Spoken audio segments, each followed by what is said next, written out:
Kenyan Matatu saccos have been urged to train their Matatu drivers and conductors to improve road safety and operations.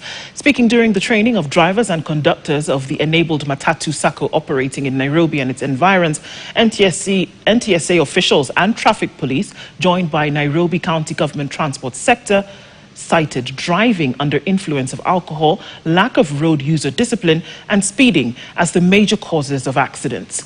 The NTSA officials in charge of driving testing and training unit said they will implement strict laws, including 90 days suspension of driving license for speeding and retest the theory exams to ensure safety is observed on our roads as we near the election period. Ni 3 months utakuwa wewe hauko kazi.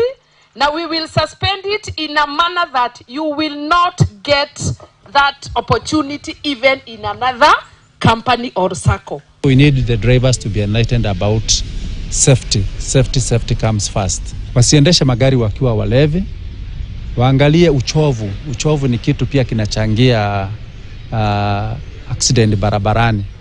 Kama unajua utasafiri na umeishi bila kusafiri kwa hizo long distances, jipea muda kama uko fresh, pumzika ya kutosha, anza safari yako kama uko fresh. Kitu ningependa sana para askari waangalie kuhusu jam. Sometimes unapata they are causing jam in the CBD sometime, which ambayo inafaa kuangaliwa sana. Free flow ya magari.